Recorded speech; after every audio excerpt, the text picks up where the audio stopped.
Hey guys, we're sticking with figure kits this week and doing something we have actually not done in 3 years.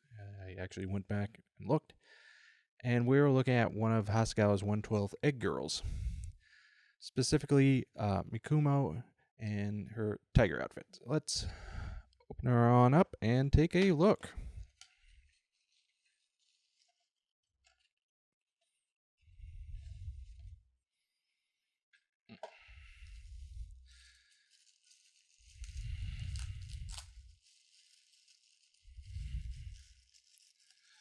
So, after getting parts spillage out, so let's start with the main torso. Obviously, she's cast with one of her legs attached as well as the head. Starting with the head, I'm very happy with how they sculpted her face. It's happy. It's well broken down. They thankfully separated the hairs, so that will make life a little easier.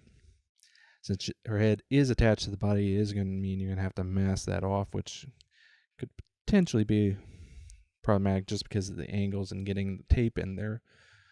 But it's more than doable.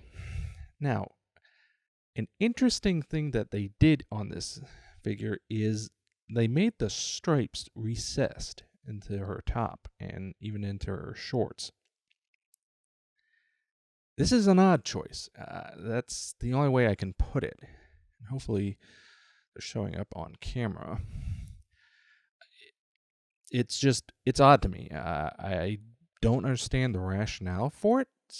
I mean, it's different if nothing else, and technically speaking, if you want to make her a little spicier, you could leave them flesh toned, at least on the top. But yeah, it's just an interesting choice that they went with on this one.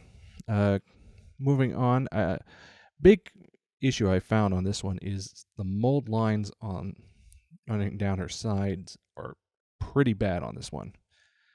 And actually, as we move further down to her leg, you need to not only do some sanding, but also a little bit of filling. There's a weird sort of lipped edge running the full length of the leg, at least in terms of the flesh parts. Thankfully, it's not on her skirt or not her skirt, the shorts and her boot. So that is a plus, but that is going to require some cleanup. As for her boot itself, there is a little bit of a mold line here in this soft wool part, but thankfully it's pretty negligible, so you shouldn't lose much, if any, detail in there. At the bottom side of her foot, it also has a cute little tiger paw print, so that's a nice little detail touch. Continuing on, thankfully on her other leg, the cleanup's not as severe, though you still will need to trim her off from her part tree.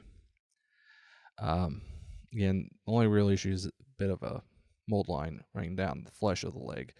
Fortunately, I did not see it as much on the boot itself. Her hair is nice. It's not as detailed as the other 112 scale figures from Hasegawa. It does match the style perfectly. And the only issue I found was here on her ears, at least on my copy. There is a bit of a little mold overrun that you need to clean up. But other than that, no complaint there. Don't know how well this will show up, but I do like the sculpting in her hands and in her nails. That was very nicely done. Matches perfectly with the look that they're trying to get with this figure. I do just hope it is focusing and showing up. And yeah, no real complaints here as far as the arms are concerned. I wasn't able to do a proper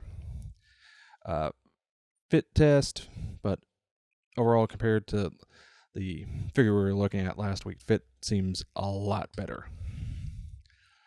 Continuing on, her other arm, you are going to need to do a lot more cleanup around her fingers because a lot of the excess sprue is still there. And thankfully, they undergated some of the hair, so cleanup there shouldn't be too hard for the front piece. Now, unlike their other realistic figures, we thankfully get some decals with this one. We got decals for 2 styles of eyes, which they surprisingly gave us a lot of extras for. We also have decals for stripes, so if you don't want to paint them, you can also decal them. And this also little button thing on her shorts right there, included as a decal. Color registration is good. They're from Cartograph, so you know the quality is going to be there. Now, when I opened the instructions, I was shocked to get this character design diagram included. This was a surprise inclusion that I was not expecting, and I like that they included it. This was smart. I'm hoping once we get into some of the other ones that they do include this. Now, as far as the assembly instructions, again, it's pretty straightforward. Just attach the arm, leg, and sandwich the hair pieces together. They do include a nice little paint key for Mr. Color paints. Overall, not a lot of complexity there. So give me a second to get all the parts back in the bag and this rolled up, and I'll give my final thoughts.